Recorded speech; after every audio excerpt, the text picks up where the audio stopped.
छीटा जवानी के उड़े दहो, मनवा से मनवा के जुड़े दहो। छीटा जवानी के उड़े दहो, मनवा से मनवा के जुड़े दहो।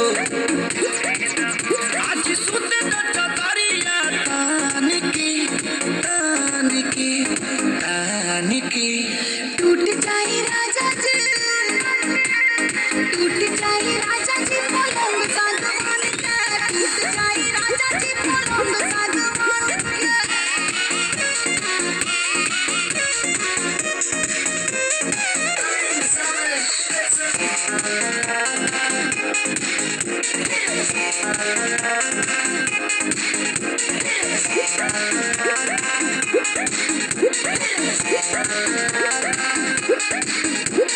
छुए तो बदन की देखो न कटन की, चादर बिछा देहनी।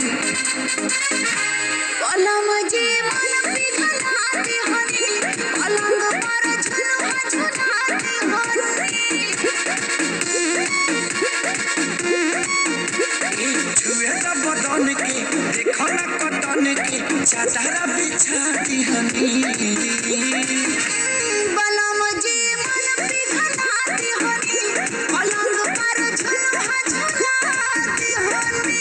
परियार बाटे बेड अब फान के फान के फान के।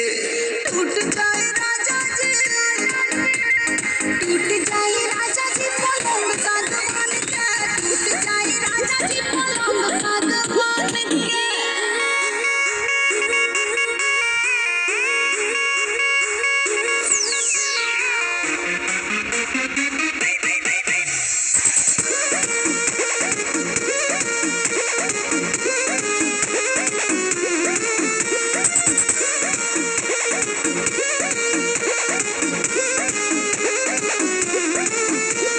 बने तो बेसरमी देहिया में गरमी पैठे लागी हो।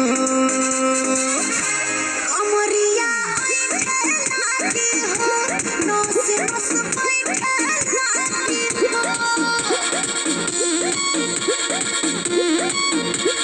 बने तो बेसरमी देहिया में गरमी पैठे लागी हो। ए कमरिया ऐठे लागी हो, नस नस पैठे लागी हो। तू बहाना न बनावा सब जान की जान की। टूट जाए